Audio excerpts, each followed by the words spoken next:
Lu pernah nggak sih kepikiran kalau krisis 2026 nanti bukan ditentukan sama kantor-kantor gede di kota, tapi sama petani? Yes, petani. Dan 7 tanaman yang diam-diam jadi rebutan negara. Kita sering ngelewatin ladang-ladang itu kayak nggak ada nilainya. Tapi justru disitulah peluang gede ngumpet. Dan banyak orang bakal nyesel karena telat ngerti. Di tengah ancaman krisis pangan dunia, Indonesia diam-diam siap naik kelas lewat sektor yang paling sering diremehkan, pertanian. Ada 7 tanaman yang lagi diperebutkan banyak daerah dan industri besar. Dan kalau lo paham polanya, 2026 bisa jadi tahun paling menguntungkan buat lo. Sebelum krisis datang dan harga pangan naik gila-gilaan, mending lo tahu dulu tanaman mana yang bakal jadi rebutan nasional. Karena yang ngerti lebih awal, biasanya yang paling untung.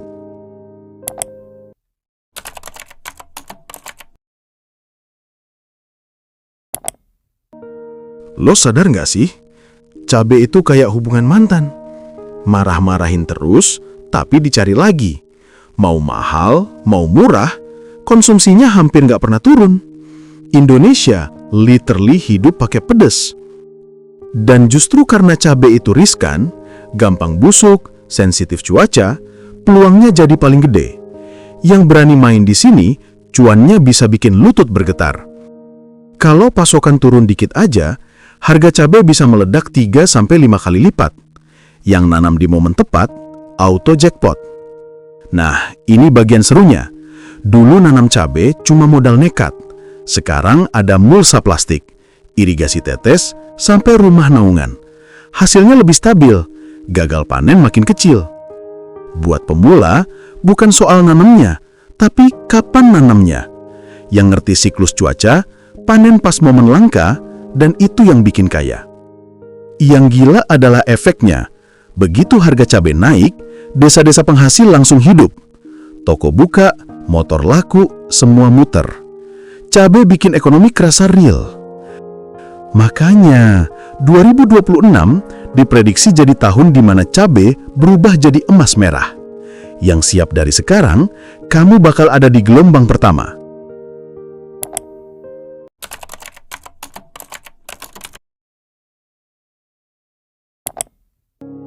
Bawang merah tuh unik, kayak temen yang selalu ada. Mau lebaran, mau musim hujan, mau tanggal tua, permintaannya stabil banget. Gak ada istilah sepi di komoditas ini. Kalau ngomong bawang merah, ada 3 nama yang langsung muncul. Brebes, Bima, sama Nganjuk. 3 daerah ini literally ngatur denyut bawang Indonesia. Dan di momen tertentu, harga bawang merah bisa naik gila-gilaan. 2-3 kali lipat dalam satu musim. Yang siap panen, senyum-senyum sendiri. Nah, yang bikin bawang makin menarik, sekarang udah banyak teknologi pasca panen. Pengeringan, blower, storage yang bikin kualitas awet, nahan stok jadi makin gampang. Jangan salah, 1 hektar bawang merah itu potensinya bisa puluhan bahkan ratusan juta omzet. Kalau dikelola benar, itu bukan mimpi, itu angka nyata. Apalagi industri kuliner dan UMKM makin gila-gilaan. Dari bawang goreng sampai sambal siap saji, semua butuh bawang merah berkualitas. Permintaan makin nempel tiap tahun. Makanya banyak analis percaya 2026 bakal jadi tahun bawang merah jadi komoditas penyelamat. Stabil, permintaan kuat, peluang cuannya luas. Tinggal siapa yang siap dari sekarang.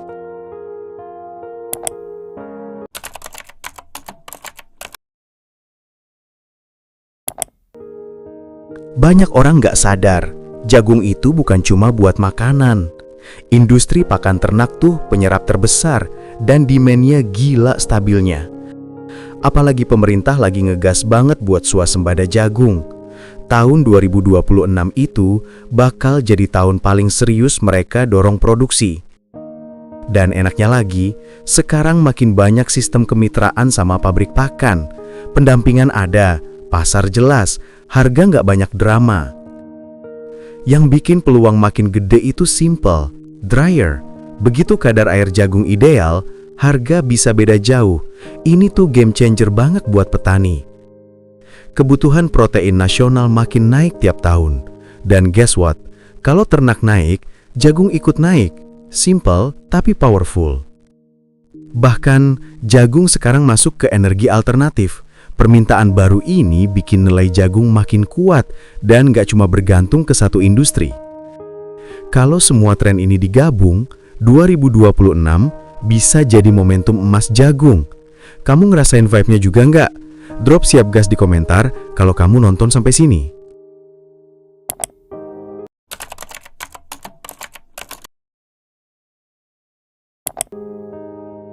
Lu sadar nggak sih? Makin banyak orang yang pindah ke beras organik. Dari yang awalnya cuma tren healthy lifestyle, sekarang permintaannya udah naik tajam banget. Kayak semua orang tiba-tiba ngejar yang lebih sehat. Dan yang bikin banyak petani mulai melirik, harga beras organik itu bisa 2-3 kali lebih tinggi. Pasarnya nggak cuma besar, tapi juga mau bayar mahal. Yang sering orang lupa, padi organik itu bikin tanah makin sehat. Biaya produksi malah bisa lebih rendah karena nggak tergantung bahan kimia. Hasilnya, jangka panjang lebih untung. Belum lagi varietas premium kayak beras hitam, merah, sampai japonica, yang harganya jauh lebih stabil dan pasarnya makin kuat. Konsumen beras organik itu beda. Mereka loyal. Sekali cocok, susah pindah. Itu kenapa harganya stabil dan petaninya bisa tidur lebih nyenyak. Nah, kalau udah punya sertifikasi organik, itu kayak dapat badge kepercayaan. Nilai tambahnya gede banget. Pembeli langsung ngerasa aman. Dan ingat, di 2026 nanti, gaya hidup sehat bukan lagi tren. Itu udah jadi kebutuhan. Makanya padi organik bakal makin dicari. Lu sendiri, udah kebayang peluangnya belum?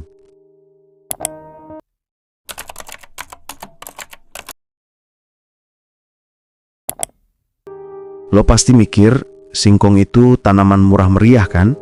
Tapi yang orang belum banyak sadar, singkong industri itu lagi naik daun banget dan peluangnya gila besar.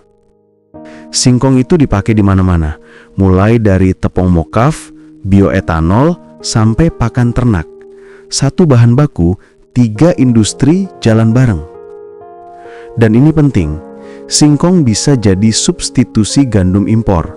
Artinya, Indonesia bisa lebih mandiri dan pabrik gak tergantung pasokan luar negeri.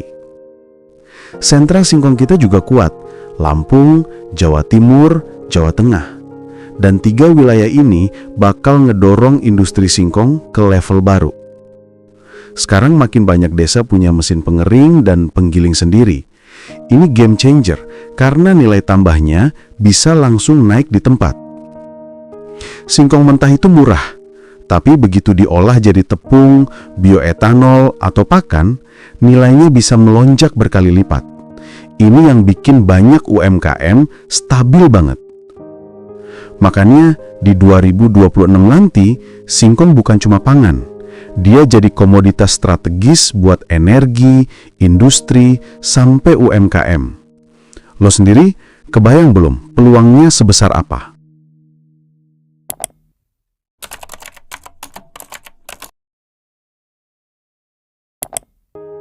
Porang itu sempat viral banget, terus kayak mendadak hilang dari pembicaraan. Tapi kenyataannya, justru sekarang lagi bangun fondasi buat comeback besar di 2026. Kekuatan porang ada di glukomanan, serat larut yang lagi booming banget di industri makanan sehat, diet, sampai kosmetik.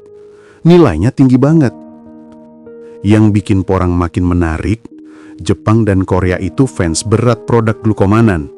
Mereka pakai buat shirataki, jeli sehat, sampai skincare. Harga porang pernah tembus angka yang gila. Sampai banyak petani tiba-tiba rame-rame tanam. Walau sempat turun, pola kayak gini biasanya nunjukin potensinya masih besar. Kunci porang itu satu, jangan cuma jual umbi. Transformasinya ke tepung atau chip, nilainya naik berkali lipat. Ini yang bikin industri porang makin stabil. Sekarang, Banyak pabrik minta kerjasama langsung sama petani porang. Ada pendampingan, ada standar, ada kepastian beli. Ini bikin investor makin berani masuk. Makanya banyak analis bilang 2026 bakal jadi kebangkitan besar porang. Tren diet, low calorie food, skincare, semuanya nyambung. Kalau lo lihat peluangnya mulai sekarang, lo bisa jauh lebih siap dibanding yang lain.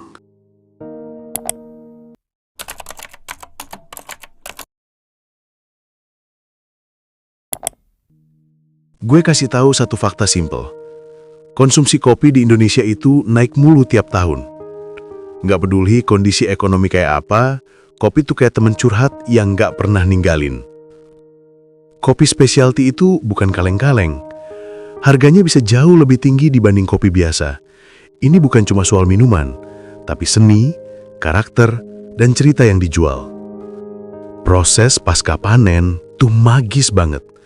Kayak natural, honey, sampai anaerobik. Ini semua bikin rasa kopi makin wah, dan harganya ikut naik. Mesin pulper modern, ruang fermentasi yang rapi. Kedengarannya sepele, tapi bikin kualitas kopi naik drastis. Harga jual ikut terbang. Ini yang paling gue suka, direct trade. Petani dibayar lebih tinggi, lebih adil, dan kerja keras mereka akhirnya dihargai. Yang bikin seru, kopi itu bukan cuma soal panen, tapi barista, roastery, kedai, konten kreator, sampai festival. Ekosistemnya gede banget. 2026 bakal jadi tahun di mana kopi Indonesia naik kelas. Dari petani sampai kedai kecil bisa ikut kecipratan cuannya. Gue penasaran, kamu tim Arabica atau Robusta nih? Drop di komen.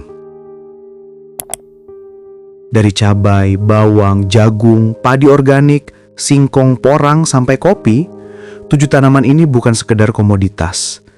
Ini tuh tulang punggung ketahanan pangan kita. Kalau krisis 2026 beneran terjadi, petani tuh ada di garis depan. Mereka yang jaga dapur Indonesia tetap nebul. Dan itu hal yang gila kerennya.